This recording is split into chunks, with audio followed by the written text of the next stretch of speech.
আমরা এই বাঁধ দিয়ে চলাফেরা করতে পারি না।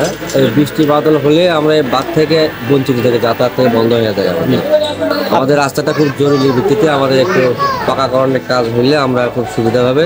কাঁচা মাল আমরা বেচতেই পারি না, আমরা হাটে নিয়ে হয়নি। একবার বাঁধ ভাঙ্গে ডাইবে গেছে, বাঁধ অনেক জায়গায় একবার ভেঙে না গাড়ি ওরা যেতেই পারে না, হাটে হাটে যাওয়া লাগে। তো বর্ষাকাল যখন হবে তখন তো আপনার বেরোতেই পারবেন না। না, বের হওয়া যায় না, তো বাজারে যাইতে পারে না, ভ্যান নাও যাওয়া চায় না। যারা এই বাঁধের কাজকর্ম করে তারই কিন্তু দায়িত্ব, যারা দায়িত্ব বাঁধের দায়িত্বের লোক আছে না। স্কুল থেকে শুরু করে বাচ্চা কাচ্চারা একবারে নির্মলভাবে বন্ধ হয়ে যাচ্ছে। খুব হাঁটে হাঁটে বাচ্চা কাচ্চা স্কুলে নিয়ে যাওয়া লাগে। আমার এই রাস্তার কোনো সমাধান হয়নি। বাঁধ ভাঙিয়ে যাদের জিঙ্গা ভাঙিয়ে গেছে 30 বছর হচ্ছে, ওই একই অবস্থা। তবে আপনারা বলেন যে এই বাঁধের অবস্থা ভালো আছে, আপনাকে ঠিকমতো চলাফেরা করতে পারছেন? না, খুব খারাপ হয়ে গেছে। কোনো রকম কোনো খোঁজ খবর নিচ্ছে না, কোনো রকম কোনো নির্মাণ কর্মকর্তা যারা সেই লোকগুলো যদি কোনো খোঁজ খবর না নেয় বাবা, তাই আমরা কার কাছে খোঁজ নেবো, কাক কবো, আমাদের কথা কে শুনবি বাবা? রাস্তাঘাটগুলো যদি এলে পরিষ্কার করে রিপেয়ারিং করে যদি আবার গাছ গাছালি লাগে, দেশের উপকার হবে। অর্থাৎ কোনো এক বিশেষ চক্র অথবা বিশেষ গোষ্ঠী এই গাছগুলোকে কাটার ফলে গাছ উজাড় করে দিয়ে পরিবেশটাকে একটা অস্থিতিশীল ব্যবস্থার মধ্যে নিয়ে যাচ্ছে। কিন্তু এই যে দেখেন এত বড় একটা যে অসামাজিক একটা কার্যকলাপ যে চলতেছে, এই যে বিশাল বড় একটা বাঁধ, এই বাঁধের আশেপাশে যে গাছগুলো কাটার ফলে যে বাঁধের অবস্থা যে ভঙ্গুরাতে যে বাড়ানো হচ্ছে, এই বিষয়ে কারণ পদক্ষেপ হচ্ছে। এই যে দেশ করে বর্ষাকাল মৌসুমে যে হাঁটা চলাটা যে কত বড় প্রবলেম, একটা ক্ষতিকর হয়ে যাবে। যে রাস্তা বাড়ানোর নাম করে হাজার হাজার একর জমি গায়েব করে দেওয়া হচ্ছে। দেশের জনগণ বৃদ্ধি পাচ্ছে, কিন্তু তারা ওইভাবে খাদ্য মজুত করতে পারছে না। দেশের কথাই বলে গাছ লাগান, পরিবেশ বাঁচান। অর্থাৎ গাছকে বলা হয় পরিবেশ রক্ষা কবচ। কিন্তু সেই গাছে যদি না যদি থাকে তাহলে পরিবেশ কিভাবে রক্ষা করা হবে? এই যে আপনারা দেখতে পাচ্ছেন, এটা হচ্ছে বাঁধ। এই বাঁধটা দেওয়ার উদ্দেশ্যটা হচ্ছে যে বাঁধের ওই পাশে করতোয়া নদী রয়েছে এবং করতোয়া নদীর পানি যেন ওই পাশ থেকে ক্রস করে এই পাশে অন্যান্য গ্রাম এবং জমিগুলোকে যেন নষ্ট করে দিতে না পারে, এই জন্য এই বাঁধ দেওয়ার উদ্দেশ্য। কিন্তু এই যত দিন যাচ্ছে এই বাঁধের অবস্থা অত্যন্ত খারাপ হয়ে যাচ্ছে। কারণ এই বাঁধের উপর দিয়ে ভারী যানবাহন এবং ট্রলি ইত্যাদি এমন কিছু যানবাহন চলতেছে যেগুলো চলা আসলে ঠিক না। এর ফলে দেখা যায় কি যে রাস্তার অবস্থা খুবই খারাপ হয়েছে। এই জায়গাটা একটু মুসলিম মনে হলেও সামনে রাস্তার অবস্থা খুবই খারাপ।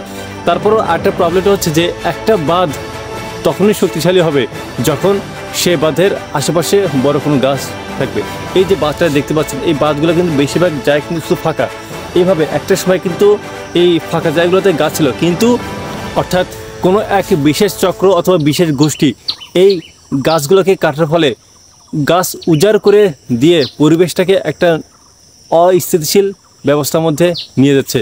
কিন্তু যারা এই গাছগুলো কাটছে, যেটা হোক সরকারি কারণে হোক বা অন্যান্য যেসব মানুষ যারাই কেটে না হোক, এখানকার তো উপজেলা আছে, উপজেলার অবশ্যই বন সংরক্ষণ বা গাছ পর্যবেক্ষণ এসব তো লোকজন তো থাকে।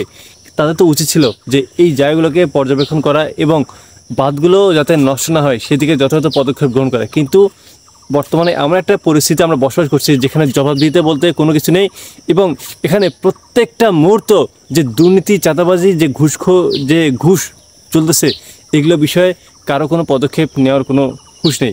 এবং সবচেয়ে বড় জিনিসটা হচ্ছে কি যে বিশেষ করে গ্রামে যে সমস্যা দেখা যায় যে গ্রামের মানুষ তো বেশিরভাগ মূর্খ এবং তারা অনেক কিছু বোঝে না। তারা যখন কোনো সমস্যার সমাধানের জন্য যখন উপজেলা পর্যায়ে যায়, কোনো বড় অফিসারের সাথে কথা বলতে যায়, তখন তাদেরকে পাত্তা দেওয়া হয় না। শুধু তারা না, মেম্বার চেয়ারম্যান তাদেরকে তো পাওয়া যায় না। এখন বাজে কি, এই যে দেখুন এরকম সূর্য কিন্তু ওঠার কথা, বাট সূর্য ওঠে নেই। কিন্তু তবুও দেখুন যে একটা ঠান্ডা একটা পরিস্থিতি, আমরা যে এমন একটা অবস্থার মধ্যে যাচ্ছি। দেখি এক ভাইয়ের সাথে কথাবার্তা বলি। ভাই আসসালামু আলাইকুম। ভাই ভালো আছেন? ভাই আপনার বাসা এখানে? হয়তো এখানে, তাহলে তো হয়তো আপনার এই রাস্তাঘাট সম্বন্ধে ভালোই একটা জ্ঞান আছে নাকি? এই যে রাস্তাঘাট, আমার বাসা কিন্তু আপনার মন্ডলবাড়ি, এই শ্রীগণী মন্ডলবাড়ি।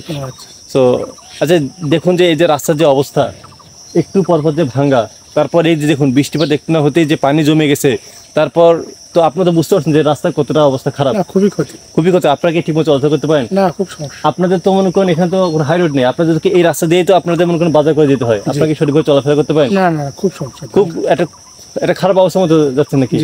এই যে দেখুন, তারপর একটা বিষয় দেখুন যে এই যে একটা বাঁধ শক্তিশালী করার জন্য আশেপাশে গাছ লাগানো উচিত, কিন্তু দেখুন এই যে ফাঁকা ফাঁকা জায়গা, এগুলো কিন্তু গাছ লাগানোর দরকার ছিল চেয়ারম্যান, বা কিন্তু দেখুন এগুলো কিন্তু ফাঁকা অবস্থার মধ্যে দিয়ে চলতেছে। তো এই বিষয়ে আশা করি আপনারা যথাযথ একটা পদক্ষেপ নেবেন। আচ্ছা ঠিক আছে, ধন্যবাদ। আচ্ছা ঠিক আছে, আসসালামু আলাইকুম। সো আপনারা দেখতে পেলেন যে এখানকার একজন স্থানীয় মানুষের সাথে কথাবার্তা বললাম, এবং তিনি তার একটা অস্বস্তিকর পরিস্থিতির কথা তিনি স্বীকার করলেন যে তিনি এখানে থাকার ফলে যে তিনি কোন কোন সমস্যার মুখোমুখি হচ্ছেন। কাকা একটু দাঁড়ান, কাকা একটু দাঁড়ান। আমি তো দাঁড়াতে পারছি না। আচ্ছা কাকা তাহলে দেন। আচ্ছা কাকা দাঁড়ান, দাঁড়াচ্ছেন যখন। কাকা ভালো আছেন? হ্যাঁ আছি। কাকা আপনার বাড়ি কই? এটি স্যারেঙ্গা। তাহলে তো চারেঙ্গাতে বাড়ি নাকি? হ্যাঁ। এই তো এই বাঁধ দিয়ে তো আপনার সবসময় তো যাওয়া আসা করেন নাকি? তাহলে আপনি বলেন, আপনি কি এই বাঁধের আসছেন কি সন্তুষ্ট? এই বাঁধ দিয়ে কি আপনি ভালোভাবে কি বাজার করতে পারেন? পারি, কিন্তু রাস্তার মধ্যে মধ্যে খারাপ। এই যে রাস্তা দিয়ে খারাপ, হ্যাঁ। তো এটা কি কবে ঠিক হবে বলেন? আপনার কি এই বিষয়ে কোনো পদক্ষেপ নেন? না, আমরা আমরা চাষারি মানে আমরা কখন তো পদক্ষেপ নেই। তারপর এই যে বাঁধগুলো যে ভেঙে যাচ্ছে, তারপর এই বাঁধের লোক আছে না, তারা তো কি করে দেন। তারপর এই যে বাঁধের উপর যে আপনার ট্রলিগুলো দেখলো তো, যাওয়া তো ঠিক না, দেন রাস্তাগুলো একদম কি অবস্থা। তো কাকা আপনারা তো এই বাঁধে তো চলাফেরা করেন, তো আপনারা কি এই বাঁধে এই রাস্তার কি সন্তুষ্ট, বা আপনারা কি সঠিকভাবে কি চলাফেরা করতে পারেন? না। কাকা আসসালামু আলাইকুম। কাকা ভালো আছেন? কাকা একটু দাঁড়ান। কাকার বাড়িতে এখানে তো নাকি? কাকা আপনারা তো এই বাঁধ দিয়ে তো যাওয়া আসা করেন, এই যে বাসের যে অবস্থা, চলা একটু বৃষ্টিপাত হলে রাস্তাঘাট কদমাক্ত হয়ে যায়, তারপর চলাই যায় না, চলাফেরা করতে পারেন, চলাফেরা করতে পারি না। তারপর এই যে দেখেন এই রাস্তা দিয়ে আপনার ট্রাক আপনার ওই কিচ্ছু যাওয়া আসা করতে পারে না। ঠিক মতো এই রাস্তা অবস্থা কি ভালো আছে? আপনাকে সঠিকভাবে কি বাজারঘাট করতে পারেন? বাজারে তো যাইতে পারে না, ভ্যান নালাও যাওয়া চায় না। তাহলে কি একটা অবস্থা, কি কতটা একটা খারাপ পরিণতি মধ্যে একবারে দেন না, সেই রকম রাস্তার ঘাটে হাঁটিয়েও তাও যাওয়া যায় না। ওই দিকে এক হাঁটু করে গাড়া হয়েছে ওই দিকে। অথচ আপনারা এখানে কত হাজার হাজার মানুষ এখানে বসবাস করেন, আপনার জন্য কোনো ব্যবস্থা আছে? কোনো ব্যবস্থা নাই, কোনো ব্যবস্থা দেখি না, কেউ তো কোনো উদ্দেশ্য করে না। তাহলে দর্শক মণ্ডলী আপনারা বুঝতে পারছেন যে আসলে এই যে গ্রামের মানুষেরা কতটা অসহনীয় জীবনযাপন করছে এটা বাঁধের কারণে। তো কাকা আসলে এই বিষয়ে আপনাদের যথাযথ পদক্ষেপ নেওয়া উচিত। এই যে তারপর এই যে গরম, আপনাদের বেশি বেশি গাছ লাগানো উচিত। কি গাছ লাগানো উচিত না? হ্যাঁ, গাছ না, গাছের না থাকলে তো বৃষ্টিপাত নাই। তারপর এই যে আপনার বাঁধগুলো যে ভঙ্গুরত হয়ে যাচ্ছে, আপনার মানে ভেঙে যাচ্ছে কেন? আপনার আশেপাশে গাছ নেই, গাছগুলো কেটে ফেলা হচ্ছে। আমি কয়েকদিন আগে গেছিলাম হচ্ছে আপনার ওই বাঁধে, ওই শিশিত বাঁধে গাছগুলো সব সাফ করে ফেলেছে। তো কিভাবে বাঁধগুলো টিকবে বলেন? আপনাদের বাঁধের যে পরিস্থিতি, এটা কি আদৌ কি ভালো অবস্থায় আছে? না না, ভালো। এই যে এখন বর্ষাকাল তো পুরোপুরি শুরু হয়নি, তাতে দেখেন রাস্তাঘাটে কতটা কর্মমাত্রা একটা অবস্থা তৈরি হয়ে গেছে, মানুষেরা হাঁটা চলাফেরা করতে পারে না। বর্ষাকাল আসলে আপনাকে কি সঠিকভাবে চলাফেরা করতে পারবেন? না, খুবই খারাপ। আপনার তো এই গ্রামের বাসিন্দা তাই না? হ্যাঁ। তো আপনারা এই যে বাসের যে অবস্থা খারাপ, এই যে মানুষ আপনারাই তো চলাফেরা করেন, তো এই যে বর্ষাকাল সময়, তাছাড়া এখনো যে এই ভাঙ্গা রাস্তাতে আপনারা ঠিকমতো চলাফেরা করতে পারেন না, এই বিষয়কে আপনাকে যথাযথ পদক্ষেপ নেবেন না? আপনাদের তো উচিত, বা আপনাদের যেসব জনপ্রতিনিধি তাকে তো টেনে এই জায়গাগুলো দেখানো উচিত যে এই যে তারা তো এইসব রাস্তায় চলাফেরা করে না, তারা তো ওই হেলিকপ্টার দিয়ে তো করে নাকি, তারা তো এই জনগণ রক্ত চুষে কোটি কোটি টাকা পাহাড় করছে তাই না? এখানকার চেয়ারম্যান মেম্বার তো এখন কোটি কোটি টাকা কাজ কাম করে তাই না, এইসব কাজ টাজ করে। তাহলে এই যে আপনাদের রক্ত চুষেছে, এইভাবে তারা যে উন্নয়নের গাল গল্প শোনাচ্ছে, এটা কি ঠিক হচ্ছে বলেন? কবে আপনারা একটু রুখে দাঁড়াবেন? কবে আপনারা এদের সামনে একটু মানে কথা বলবেন বলেন? বাদ তো যখন তৈরি করছে তখন তো আর এক কোদাল মাটিও দেয় না, তাহলে নির্মাণ করার জন্য আর কোনোদিন তো আর পদক্ষেপ যতই দিন যাচ্ছে আপনার বাদ অবস্থা দিন কত জায়গায় বন্যার সময় তো আমাদের অত্র এলাকার সমস্ত মানুষ এই বাঁধের উপরে চলে আসি আমরা। তাহলে একেবারে আসলে যত গ্রাম আছে সমস্ত মানুষজন আমরা এই বাঁধের উপরে জিজ্ঞাসা গেছে, কোনো রকম কোনো খোঁজ খবর নিচ্ছে না, কোন রকম কোনো নির্মাণ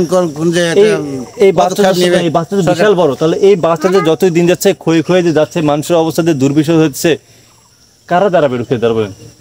দর্শক মন্ডলী, আমি এখন অবস্থান করছি করতোয়া থেকে চারেঙ্গা পর্যন্ত একটা বাঁধে, এবং এই বাঁধটা চারেঙ্গা বাজার বাঁধে, এবং এই চারেঙ্গা বাজার যে বাসটি অবস্থিত, এটা জন্মলগ্ন থেকেই এটা খুব একটা ভঙ্গুরতার মধ্যে চলছে, এবং এখানে উন্নয়নের কোনো ছোঁয়া নেই, যার ফলে এখানে যে হাজার হাজার মানুষ যে বসবাস করে, এনাদের জীবনযাপন যত দিন যাচ্ছে এটা দুর্বিষহের মধ্যে যাচ্ছে। কারণ তারা যে এখান থেকে যে বিভিন্ন জায়গায় যাবে, বাজার করতে যাবে, এবং তারা যে তরি তরকারি তার বাজারে পাঠাবে, সেটার কোনো বিকল্প কোনো ব্যবস্থা নেই। তারা সঠিক সময়ে বাজারে পৌঁছাতে পারে না, এবং তাদের যে সন্তানরা রয়েছে তারা যে স্কুলে যাবে বা কলেজে যাবে তারা ঠিক সময় যেতে পারে না, যার ফলে তাদের পড়াশোনার অবস্থা খুবই খারাপ। এখন আমি তাদের মুখ থেকে শুনবো যে আসলে তারা কতটা ভয়ঙ্কর পরিস্থিতির মধ্যে দিয়ে যাচ্ছে এই বাচ্চা নিয়ে। চাচা আসসালামু আলাইকুম। চাচা কেমন আছেন? ভালো আছে। আচ্ছা, আপনি তো এই বাঁধের একজন বাসিন্দা, আপনি তো এই চারেঙ্গা বাঁধে তো থাকেন, আপনি কি সমস্যার সম্মুখীন হচ্ছেন? আমরা এই বাঁধ দিয়ে চলাফেরা করতে পারি না। এই বৃষ্টি বাদল হলে আমরা এই বাঁধ থেকে বঞ্চিত থেকে যাতায়াত থেকে বন্ধ হয়ে যায়। আমাদের রাস্তাটা খুব জরুরি ভিত্তিতে আমাদের একটু পাকাকরণের কাজ হইলে আমরা খুব সুবিধা হবে কাঁচা মাল আমরা বেচতেই পারি না, আমরা হাটে নিয়ে যেতে পারি না। আচ্ছা কাকা, এই যে বাঁধ চারেঙ্গা বাঁধ এটা কত বছর আগে হয়েছে? এটা 89-90 সালে হয়েছে। এত আপনার প্রায় হচ্ছে 30 বছর হয়ে যাচ্ছে। 30 বছর যে হয়ে যাচ্ছে এই বাঁধে কোনো উন্নয়ন হচ্ছে? কোনো উন্নয়ন হয়নি, একবার বাঁধ ভাঙ্গে ডাইবে গেছে। বাঁধ অনেক জায়গায় একবার ভাঙ্গে। এখন তো বর্ষাকাল শুরু হয়নি, তবুও যে এক মানুষে হাঁটতে পারে না। আমি না গাড়ি ঘোড়া যেতেই পারে না, হাঁটে হাঁটে যাওয়া লাগে। তো বর্ষাকাল যখন হবে তখন তো আপনার বেরোতেই পারবেন না। না, বের হওয়া যায় না। তো আপনারা বুঝতে পারছেন যে আসলে এখানকার মানুষের কতটা একটা ভয়ঙ্কর পরিস্থিতির মধ্যে দিয়ে কঠিন। কোনো সব একে স্কুল থেকে শুরু করে বাচ্চা কাচ্চারা একবারে নির্মলভাবে বন্ধ হয়ে যাচ্ছে। খুব হাঁটে হাঁটে বাচ্চা কাচ্চা স্কুলে নিয়ে যাওয়া লাগে। আচ্ছা ঠিক আছে কাকা, আপনি যে এই চারেঙ্গা বাঁধে একজন বাসিন্দা, এখানে থাকার পর আপনার কোন কোন সমস্যার সম্মুখীন হচ্ছেন এবং আদৌ কি সেটা কোনো সমাধান করছে আপনার এলাকার কোনো জনপ্রতিনিধি? রাস্তার কোনো সমাধান হয়নি। বাঁধ ভেঙে যাদের জিঙ্গা ভেঙে গেছে 30 বছর হচ্ছে, ওই একই অবস্থা। কোনো প্রকার এই যে একটা বাঁধের বয়স 30 বছর হয়ে যাচ্ছে, কিন্তু এটাতে কোনো উন্নয়নের ছোঁয়া লাগেনি, যত দিন যাচ্ছে ভেঙে যাচ্ছে। এটা কি আপনাদের কোনো করণীয় পদক্ষেপ নেই? বহু পদক্ষেপ নেওয়া আছে, কোনো কেউ গুরুত্ব দেয় না, আসে না। আপনাদের কি চেয়ারম্যান মেম্বার কি আপনাদের মেম্বাররাও খুব চেষ্টা কেউ করছে, কেউ হয়তো করেনি, কোনো ভূমিকা নেই। এখন ঘোড়াঘাট যাবার গেলে আমাদের ঘুরে ঘোড়াঘাট এটা তো অনেক সমস্যা হয়ে যায়, খুব সমস্যা, অনেক আপনাদের খরচ বেড়ে যায় এবং অনেক সময় লাগে। এই যে তরকারি কাঁচামাল হাবি দিলে বিক্রি করা হয় না। দর্শক মণ্ডলী, আপনারা দেখতে পাচ্ছেন এই লোকগুলো কিন্তু কৃষিকাজ করে কিন্তু জীবনযাপন করে, কিন্তু এই লোকগুলো তাদের কৃষিপণ্য তারা সঠিক সময়ে বাজারে পৌঁছাতে পারে না, শুধুমাত্র এই রাস্তাঘাট খারাপের জন্য।